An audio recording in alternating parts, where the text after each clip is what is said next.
Des maths à tous, bienvenue sur Révélez vos talents, 40 minutes de podcast au service de votre performance. Dans chaque épisode, nous allons rencontrer une personne au parcours inspirant. On va découvrir ensemble comment elle a réussi à affronter les difficultés de la vie, à se remettre en question, à garder son enthousiasme pour aller de l'avant et réussir ses objectifs. Parce que dans toutes ces histoires de performance, d'espoir et de persévérance, il y a plein de clés qui peuvent nous servir à tous. Et grâce à ça, vous aussi, vous pourrez devenir l'architecte de votre réussite. Ici Christelle Blandin, et je vous envoie aujourd'hui une bonne dose de motivation. Si tu le fais pas, tu le regretteras plus tard. C'est ce que répétait tout le temps la grand-mère de Comme la vie d'Adzie. Cette phrase, ce chef d'entreprise l'a bien intégrée. Né au Togo, arrivé en France à 16 ans pour ses études, et aujourd'hui, Castelroussin de cœur, comme la vie pourrait être qualifiée de serial entrepreneur. Rien ne l'effraie, surtout pas l'échec. Optimiste et sûr de lui, il n'a pas hésité à tout quitter professionnellement pour tout recommencer de zéro, toujours dans la bonne humeur. Écoutez bien cette histoire, elle pourrait vous donner envie de vous lancer vous aussi. Car, comme le dit Comme la vie, tout est possible, au pire, tu reviens à la case départ. Comme la vie, c'est un prénom que j'adore, ça me fait kiffer, ça me fait rêver, et je pense qu'il y en a plein de personnes qui vont se dire, mais ça veut dire quoi ce prénom ? Ouais, effectivement, c'est la question qu'on me pose à chaque fois. Au fait, Comme la vie, c'est tout simple. C'est un jour de la semaine, ça veut dire mardi. En fait, en togolais, Comme la vie, ça veut dire mardi. Voilà. Et puis, mes parents, ils m'ont donné un autre prénom, ils m'ont donné Edmond. C'est un prénom répandu. Mais effectivement, j'avais comme deuxième prénom Comme la vie. Et puis voilà, j'ai gardé Comme la vie parce que c'est important. Et puis, je trouve que c'est assez original et ça rappelle mes origines. Donc voilà. Tu es né en France ? Non, je suis né au Togo. Je suis arrivé en France à l'âge de 16 ans. Je suis arrivé à 16 ans pour finir mes études. Après, j'ai fait mon bac, j'ai fait un cursus de lettres, d'histoire. J'ai fait une année en Hippocagne. À la base, je voulais faire j'ai raté mon premier concours Sciences Po. Voilà, c'était ça. Je voulais m'engager en politique. J'ai raté le premier concours. Et puis, ma mère, elle voulait pas forcément que je m'engage dans cette voie-là. Donc, j'ai rapidement arrêté. Et puis, j'ai fait des études d'histoire. Et pourquoi tu t'arrêtes de cette Sciences Po alors que maman veut pas ? Maman voulait pas parce que bon, c'est aussi un cliché, on va dire, d'Afrique, parce que le côté politique, c'est mal vu. Voilà, c'était juste pour ça, parce qu'elle voulait pas que je m'embarque dans quelque chose qui soit mal vu pour moi, on va dire, par rapport à mes origines. Donc à l'époque, ouais, je dis ok, je vais faire plaisir à maman et puis je vais faire autre chose. Et puis je suis parti en fac d'histoire, un peu comme ça, par hasard, sans plus. Et elle a servi à quelque chose, cette fac d'histoire ? Ça a servi à quelque chose, effectivement. Ça a servi que j'arrive à Châteauroux. En fait, c'est ça. En fait, j'ai fait ma première année d'histoire et la deuxième année, j'ai rencontré un ami à la Sorbonne qui est originaire de Châteauroux. Et il s'est dit, il avait envie de lancer son business, quitter les bancs de la fac et ouvrir une boutique de déco. Je ne sais plus en quelle année. Et puis il m'a dit, est-ce que ça te tente de te lancer comme ça ? Et puis voilà, j'ai dit oui. Donc je suis arrivé à Châteauroux comme ça pour ouvrir un magasin de déco. On a ouvert au niveau de la place de la mairie. Ça a duré une année. C'était un fiasco total. Non mais c'est vrai, c'était un fiasco total. Mais c'était ma première expérience en tant qu'entrepreneur. Et c'est pour ça que du coup je suis resté à Châteauroux. Pourquoi le choix de venir en France quand on a 16 ans avec sa famille ? C'était vraiment sur le coup parce qu'on se dit au Togo, une fois qu'on arrive au stade du bac, après, je ne veux pas dire que ça s'arrête, mais presque. Parce qu'après, ton diplôme, ça ne sert pas à grand chose. Et dans l'idée de mes parents, c'était, j'ai 2 frères et sœurs, dans l'idée c'est de venir en France, finir tes études pour réussir ta vie. Voilà, c'était un peu ça l'idée. Et aujourd'hui, toute ma famille est ici. Et on a tous fini nos études ici. Donc, c'était un peu ça. Nous, on n'avait pas, je ne vais pas dire qu'on n'avait pas notre mot à dire, mais c'était le cursus normal de la vie. Tu as accepté facilement à 16 ans de venir ? Oui. Ouais. Oui, parce que ma sœur était déjà partie. C'était un peu dans la lignée des choses. À partir d'un moment donné, il fallait que tu ailles finir tes études en Europe pour avoir un avenir, tout simplement. Je ne vais pas dire qu'au Togo, ils n'ont pas d'avenir, mais c'était quelque chose. Après, c'est toujours dur de lâcher un peu sa famille, ses proches, ses amis. Mais voilà, ça nous a bien forgé et puis fait. Donc, tu loupes Sciences Po. Qu'est-ce qui se passe dans ta tête ? Parce que là, tu es dans l'échec. Ou si tu le prends comme une opportunité, comment tu le traduis ? Je loupe Sciences Po à Aix, je loupe le concours. Après, je voulais passer un autre concours à Lille prochaine et ma mère, elle voulait pas que je continue parce que déjà l'année d'Hippocagne, ça coûte très cher. Et puis ma mère n'était pas trop pour, donc elle m'a dit il faut passer à autre chose. C'était dur au départ d'oublier un petit peu ce rêve-là parce que moi, mon rêve, c'était vraiment réussir dans la politique, donc c'était dur. Donc c'est pour ça que j'ai passé mon année d'histoire sans forcément avoir un rêve, voilà, c'était juste parce qu'il fallait trouver quelque chose, un rebond. C'est pour ça d'ailleurs que lorsque mon ami m'a proposé de me lancer à Châteauroux, je dis bon, ok, on lâche tout, on quitte Paris et puis on vient à Châteauroux, quoi. Mais c'était un moment, un tournant de la vie, on va dire. Comment maman elle a accepté que tu quittes tout pour venir à Châteauroux? Parce que là, je me dis... Non, c'est facile, je veux dire c'est facile parce que elle a confiance, on nous a toujours laissé une autonomie par rapport aux enfants une fois qu'on quitte le Togo. Donc elle a dit ok, elle est toujours proche, hein, même actuellement, elle appelle tout le temps, mais elle sait effectivement que quoi qu'il arrive, Vous allez savoir rebondir. Voilà, c'est ça. Et c'est qu'on peut toujours retomber sur nos pattes, donc elle nous laisse, chez nous souvent, c'est ce qu'on fait souvent pour les enfants. Lorsqu'un enfant veut apprendre à marcher, on le laisse. Il se casse la gueule plusieurs fois, et puis après il arrive. C'est un peu comme ça que ma mère nous a élevés, donc voilà. T'es arrivé à Châteauroux il y a combien de temps? 17 ans, je crois. Qu'est-ce qui t'a plu à part faire ce premier échec pour rester à Châteauroux? C'est le calme. C'est le calme, en fait. Même là, aujourd'hui, je le ressens quand je vais voir ma famille ou ma mère apparaît. J'ai l'impression que tout va plus vite que moi. En fait, c'est le côté un peu à Châteauroux. Il y a ce calme-là, et c'est bizarre, lorsqu'on descend du train ou lorsqu'on revient, on a l'impression qu'on est apaisé. Moi, c'est surtout ça, c'est surtout ce calme de dire la vie, on prend le temps de faire les choses. La vie de Châteauroux aussi, elle est comme elle est, mais moi, c'est surtout ce calme-là qui m'a fait rester. Donc, premier échec professionnel, on monte une boîte avec un copain, on tombe. Comment on se relève?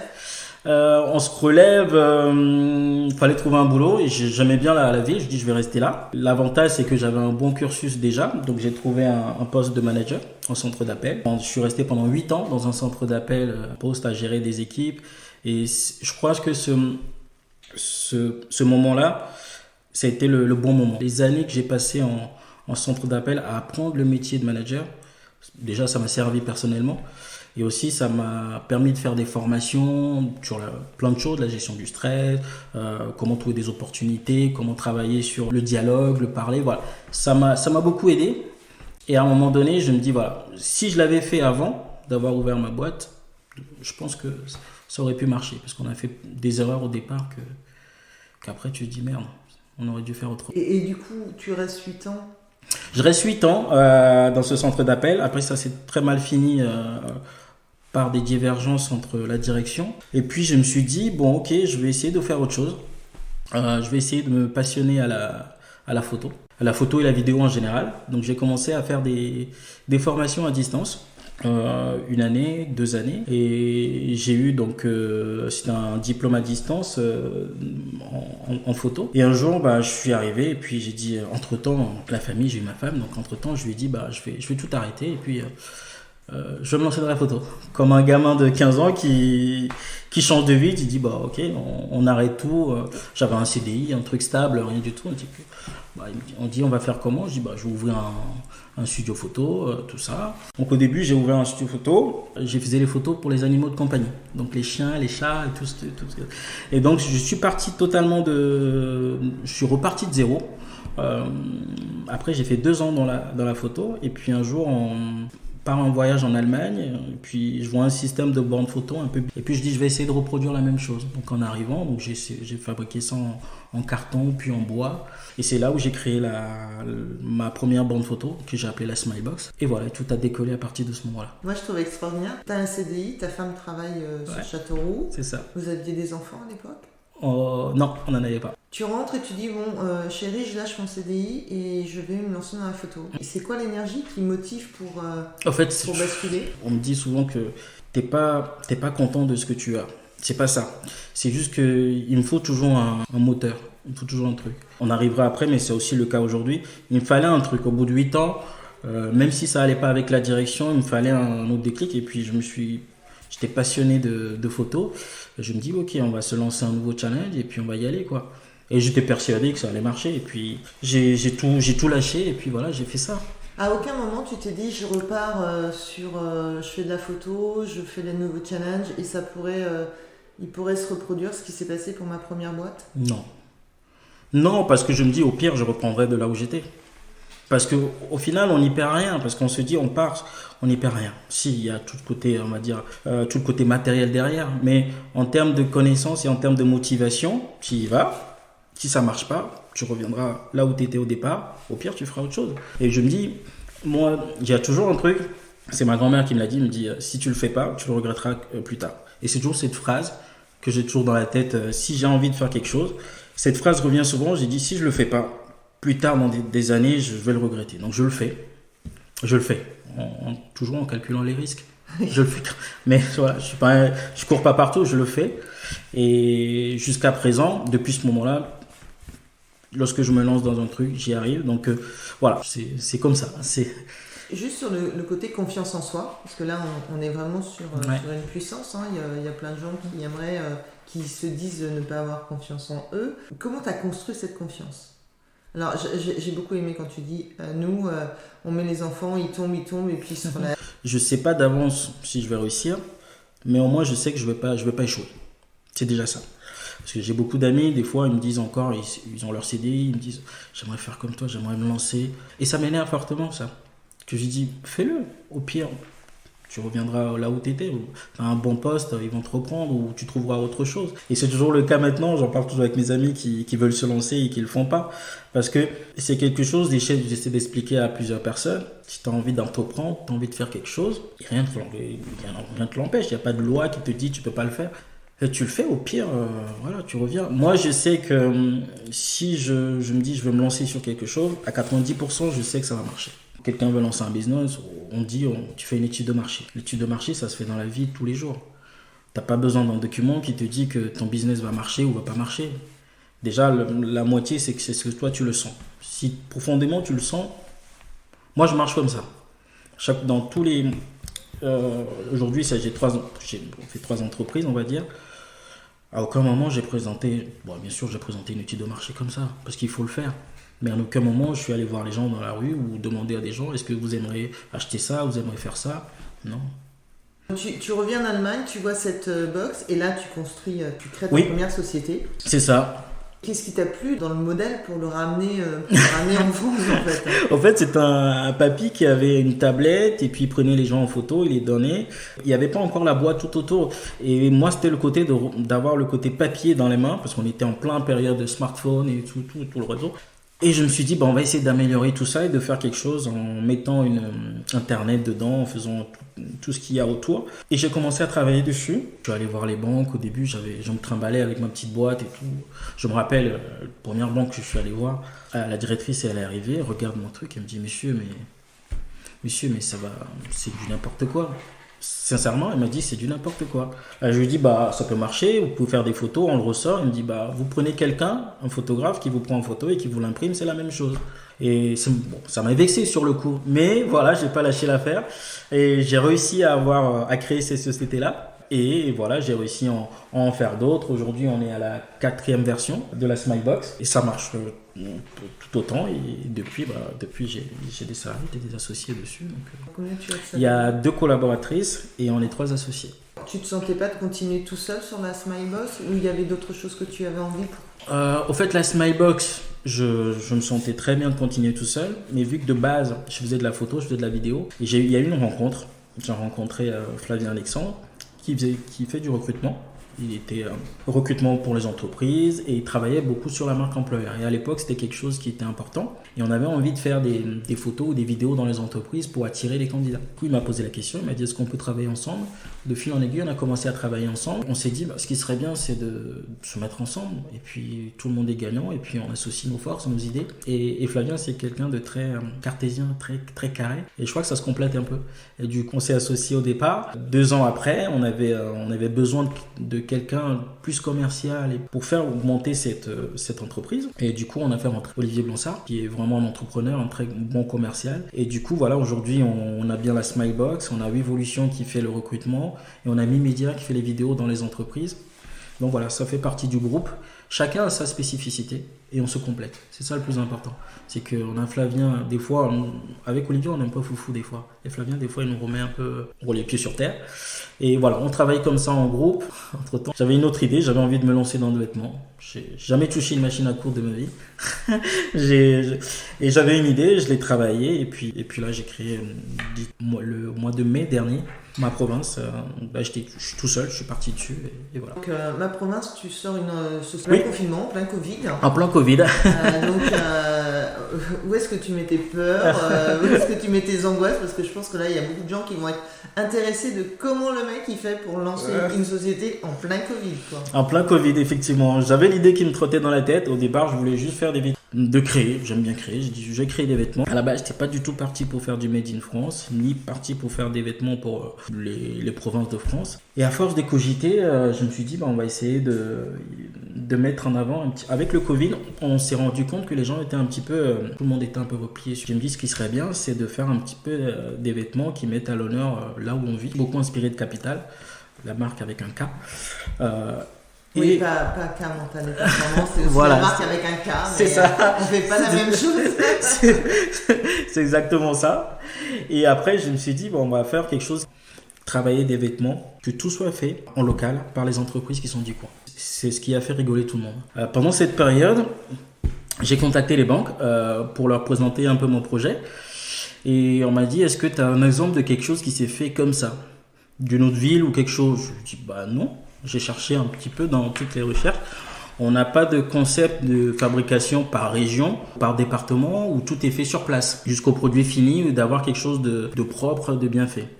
J'ai dit non, mais j'ai dit c'est réalisable. On a des ateliers de couture, on a des ateliers de confection, on a tout sur le territoire pour faire vraiment des choses assez sympas. Mais effectivement, il n'y avait rien de concret. Donc on s'est dit non, que ça ne va pas le faire. C'était en période de Covid, donc tout le monde était un peu frileux.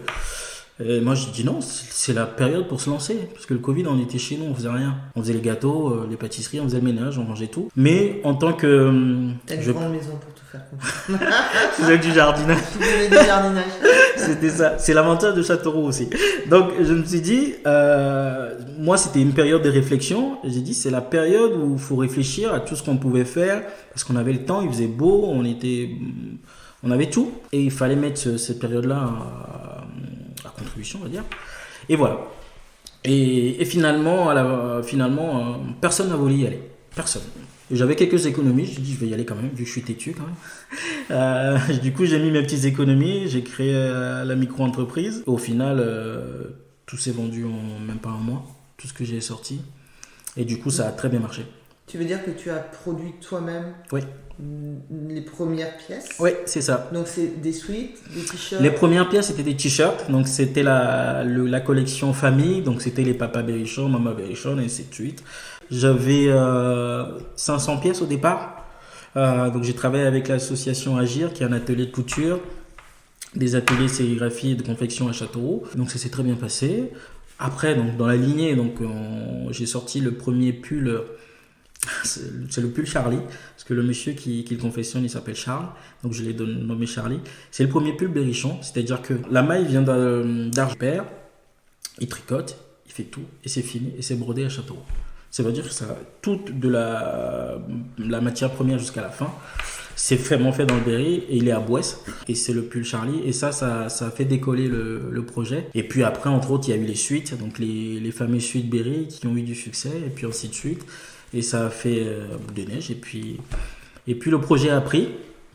Et du coup, les gens se sont rendus compte. Et effectivement, on peut faire des choses dans le Berry. Donc, j'avais la chance aussi qu'il y ait eu des personnalités, des ambassadeurs du coin qui ont porté fièrement ces vêtements-là, qui les ont partagés, qui les ont mis sur les réseaux sans que ça vienne de moi. En fait, je pense que tout le monde s'y retrouvait un petit peu à cette période-là. Et c'était quelque chose qui était dur au départ. Dur, ça a été le projet qui a été le plus dur. Généralement, je demande toujours des conseils à la famille proche, donc ce qu'on fait tous les jours. Mais ma femme, elle y croyait pas. Non, elle me dit non, ça va pas le faire. Pratiquement tout le monde m'a dit ça va pas le faire, mais je l'ai fait quand même et puis voilà, ça l'a fait. Pourquoi tu vas quand même quand on te dit, quand tes proches te disent non, quand les banques disent non? Qu'est-ce qui fait que tu gardes cette motivation pour aboutir en fait à la performance, puisque c'est quand même une performance de créer une société quand tout le monde te dit non, c'est pas là où on t'attend, c'est pas là où on te veut. Pourquoi tu continues? En fait, il y a deux choses. C'est pas l'inconscience, parce que et en mode des fois, il y a plein de trucs auxquels j'ai réfléchi, j'ai laissé tomber, parce qu'à un moment donné, tu dis ça, faut oublier. Mais des fois, tu as une conviction. Je suis quelqu'un de très croyant, je suis pas pratiquant du tout. Quand j'ai quelque chose et je suis convaincu de ça, on peut pas l'expliquer. C'est toi, tu le sens ou tu le sens pas. Quand tu as une conviction, tu y vas. Ça, c'est le côté intérieur. Et l'autre côté, c'est le challenge. T'as pas envie de passer pour un con quand même, quoi. Parce que, au fait, ce qui me nourrit, c'est le retour des gens. Que ce soit en positif ou en négatif, d'ailleurs. En négatif, c'est quand je vais pas dire, on te rigole pas au nez, mais quand on te sort des arguments ou des choses que tu trouves pas logiques ou pas compréhensibles, parce que c'était ça, tu dis non, tu vas essayer de tout faire pour leur prouver que c'est possible. Moi, je me nourris de ça. À quel moment tu as vécu un échec où tu t'es vraiment remis en question? Où là, tu aurais pu tout lâcher, abandonner, changer complètement de voie? Est-ce que ça t'est déjà arrivé? Ouais, c'est le moment où j'ai quitté mon entreprise, l'entreprise là où je travaillais, où j'étais manager. Je suis parti parce qu'à ce moment-là, il fallait que je fasse un choix. Et je l'ai très mal vécu cette période-là, parce que mes proches savent que j'ai très mal vécu. J'aurais pu basculer, pour tout raconter. J'avais une équipe, je dirais une équipe de 12 personnes. Et on sait très bien lorsqu'on est responsable, ou maintenant, lorsqu'on travaille dans l'informatique, on a des logs, on a des codes à utiliser. Et moi, je suis quelqu'un, lorsque je travaille, c'est d'abord mon équipe. Il se fait que mes collaborateurs utilisent mes logs parce que des fois, on a des logs supérieurs, des codes d'administrateurs. Et un de mes collaborateurs a fait une connerie. Il s'est monté tellement haut que c'était soit je portais plainte contre toute mon équipe, parce qu'on ne sait pas qui l'a fait, ou soit c'était moi qui dégageais. Et à ce moment-là, je ne me voyais pas attaquer ma propre équipe. C'est un peu comme ma famille, quoi. C'est des gens que, même si je suis manager, on se dit on ne s'attache pas, mais moi j'ai toujours ce côté humain. Je me dis je ne peux pas me retourner contre mon équipe. Donc j'ai préféré partir. Donc j'ai fait autre chose entre-temps. Mais à ce moment-là, lorsqu'on arrive à ce moment-là où on te dit faut te retourner contre des gens, ou c'est toi, tu dis le côté humain, à un moment donné, il faut... Et ça c'était un moment où ça a été très dur. Et puis, mais j'ai réussi à... Comment t'as rebondi? T'as pris de l'aide de ta famille, je suis parti. Professionnel, tu es parti? Je suis parti 2 mois au Togo. Ça a tombé pour moi au moment du décès de ma grand-mère, donc c'était les enterrements. Je suis parti 2 mois au Togo. Et lorsque je suis revenu, ça me le fait aussi souvent. Parce que l'avantage, c'est aussi l'avantage lorsqu'on a d'autres origines, c'est des fois on retourne un peu sur nos pattes, on va dire. Quand tu retournes au Togo, tu vois les choses autrement. Parce qu'on a plein de choses, on a plein d'avantages, on a plein de trucs, mais on s'en rend pas compte. Alors tu retournes chez toi, les gens qui n'ont rien, ils vont t'accueillir avec plein de trucs. Ils vont rien te demander, et tu vois les gens dans la rue rigoler alors qu'ils n'ont pas à manger, ou tu les vois pieds nus et limite ils peuvent te donner leur vie pour toi.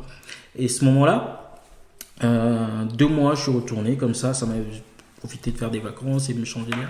Et lorsque je suis revenu, voilà, c'était passé. Donc du coup, t'as réappris à marcher. On t'a laissé, ouais. On t'a laissé comme c'est ça. Un petit enfant qui marche. C'est ça. J'ai une question comme la vie. Pourquoi tu dis c'est mon équipe, donc je ne pouvais pas me retourner contre eux? Est-ce que la personne qui a fait cette erreur, tu la connaissais? Non. Est-ce qu'elle s'est... Enfin, du coup, est-ce qu'elle s'est identifiée à toi pour dire merci d'être parti, vous avez fait... J'ai fait l'erreur et... Non. Non plus, et puis je pense qu'à l'époque, je me disais, j'espère que cette personne va venir me voir, j'espère qu'elle va venir s'excuser, ou j'espère qu'ils vont... ils vont me faire un retour. Je m'attendais à ce que qu'il y ait un retour de et maintenant non, je trouve ça normal. Après je trouve ça normal, et puis normal. Après je suis passé à autre chose, mais effectivement c'était une période j'en voulais vraiment pas à mon équipe, parce que mon équipe, je me dis, à partir du moment où c'est comme aujourd'hui, on a des collaborateurs, c'est moi le responsable, quoi. S'il y a un truc, c'est moi. Ça fait partie à partir du moment où on est chef d'entreprise, même un maçon, tu fais un muret, le muret il s'écroule, tu vas pas dire c'est ton apprenti, c'est toi, quoi. Donc, peu importe qui l'a fait. Donc, on essaie d'apporter notre savoir-faire, notre bonne humeur, tout ce qu'on fait. Et si un jour il y a un côté négatif, c'est toujours toi qui prends. C'est comme ça. Et puis, on prend, on est des éponges. Et puis, des fois, on essaie de défouler autrement. Mais voilà. Non, on se défoule comment? C'est quoi l'astuce pour se défouler chez toi? Moi, j'ai toujours 1 heure. Aujourd'hui, même mes enfants, j'ai un fils de 4 ans et de 2 ans, ils le savent, même ma femme le sait. Quand je rentre chez moi, pendant 1 heure, faut pas me. Ouais, une demi-heure, 1 heure, faut pas me chercher. Faut oublier que je suis là. Généralement, quand je rentre. Je suis un vieux geek, je joue pas à la console mais je joue sur l'ordi, ça me permet juste, c'est un jeu de management mais ça me permet juste de me refroidir. De poser la journée, c'est ça. De penser à autre chose, plutôt qu'une série américaine en fait. Non, il y en a, chacun, voilà, il y en a qui vont fumer une clope, il y en a qui je fume pas, je bois pas, donc pendant 1 heure, tous les jours, il y en a qui font du sport, je suis pas très sportif. Mais voilà, tous les jours c'est comme ça, c'est un rituel et puis ça me permet de. Et après c'est bon, c'est passé. Et personne ne t'a suivi sur Ma Province, donc ça a développé, tu l'as développé tout seul, tu l'as lancé. Et maintenant, est-ce que les banquiers, est-ce que les gens autour, puisque on sait un peu comment ça se passe dans le business, comment s'est fait l'approche pour revenir dire ah mais en fait toc toc on est là et on a envie. C'est bizarre parce que heureusement, parce que j'ai eu beaucoup de chance, on va dire. J'ai eu beaucoup de gens, de boutiques, même la ville, le département qui ont passé de grosses commandes. Ça a permis déjà d'asseoir un petit peu tout ça. Et j'ai pris la volonté par moi-même de monter une société beaucoup plus, on est en train de le faire, beaucoup plus importante. Et effectivement, donc ça se fait indirectement. Voilà, j'ai des responsables de banque à l'époque, j'aurais demandé, qui m'ont dit non. Et effectivement, on me dit ce que tu fais, c'est très bien. J'ai même acheté tes t-shirts, j'ai même acheté un truc. Donc voilà, et dit voilà, si tu as envie, je suis toujours là. Voilà, ça se fait comme ça, mais il n'y a pas d'appel. Est-ce que tu veux qu'on fasse un truc? C'est indirectement. Et moi, j'ai toujours le côté humain. Et c'est très important, mais même si les affaires restent les affaires. Mais quelqu'un qui me regarde droit dans les yeux, qui me dit non, je ne vais pas y retourner. Même si demain, il m'offre un taux à 0, peu importe, je n'y retournerai pas. C'est juste une question de... Après, c'est peut-être ma culture ou on m'a élevé comme ça. Quelqu'un qui me dit non dans les yeux et demain il me dit viens, on y va, j'irai pas. Donc voilà, ceux qui m'ont dit non, j'irai toujours pas. Par rapport à ton parcours à Châteauroux, ici, je t'offre une baguette magique. Qu'est-ce que tu en fais? Par rapport à mon parcours ou par rapport à ta vie, peu importe, elle t'appartient, cette baguette magique, qu'est-ce que tu en ferais? Bonne question.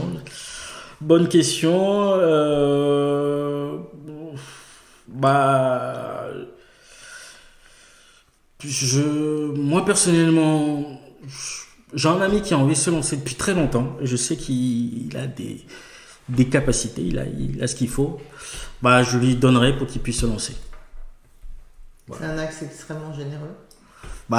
Oui, parce que des fois il y a des gens ils disent qu'ils ont envie de le faire, tu vois dans les gens qu'ils ont le truc mais ils n'osent pas, et des fois tu as envie de les pousser, tu limites prendre leurs mains et tu dis j'écris ta lettre de démission ou un truc comme ça, mais voilà, et moi c'est des choses qui m'énervent. Je vais pas dire ça m'énerve, mais intérieurement ça me désole déjà que mes parents soient fiers. Le bonheur des autres te nourrit. Ouais, c'est vraiment. Et c'est ce qui me fait plaisir dans ma province, c'est que ça me fait. C'est le seul truc qui me fait cet effet-là, c'est qu'on travaille beaucoup avec des entreprises d'insertion. Et c'est des gens, Châteauroux, c'est petit. Donc des fois, je croise des dames dans les supermarchés. Elles me disent c'est moi qui fais. Je fais tes t-shirts, je fais tes trucs et tout. Merci beaucoup. Et ça, c'est ouf. Quand tu croises quelqu'un dans la rue comme ça qui dit je fabrique ton truc, ou je travaille pour toi, ou je fais un truc, voilà, je veux pas dire, j'arrive à travailler pas grâce à toi, mais je fais un truc pour toi et la personne elle est contente et te dit merci, et c'est fou quoi. Et moi quand je vais dans les ateliers, je vois les dames et tout ça, tant que ça c'est fait, c'est bon. Après les chiffres ça reste les chiffres, si demain ça se vend pas, mais voilà, après t'as une autre idée là qui va arriver? Pour l'instant Peut-être demain, mais pour l'instant non, je profite du moment comme ça et puis. En tout cas, merci beaucoup. Merci pour Merci. le temps, merci pour l'énergie. Moi, je veux bien venir bosser avec toi un jour. Merci. C'est vraiment un grand plaisir et je pense que j'espère que tout ce que tu nous as donné comme énergie va transpercer ce micro et va transpercer les ondes parce que c'était vraiment génial. Merci à toi en tout cas pour avoir laissé parler tout ça parce que des fois c'est pas évident d'en parler et puis dire aux gens que c'est possible quoi. Au pire tu reviens à la case départ. C'est rien. C'est rien. Merci beaucoup. Merci. C'est fini pour aujourd'hui. Merci au Plus Castelroussin des Togolais pour son enthousiasme et sa bonne humeur. Et n'hésitez pas à aller faire un tour sur maprovince.fr pour jeter un œil aux chouettes créations de Comme la vie. Cet épisode vous a plu ? Eh bien, bonne nouvelle. On se retrouve très bientôt avec un nouvel invité. En attendant, si vous souhaitez continuer à être l'architecte de votre réussite, rejoignez la communauté K Mental et Performance sur Instagram, Facebook ou www.mentalesperformances.bzh. N'hésitez pas à nous partager votre expérience et vos retours. Merci, Kenavo.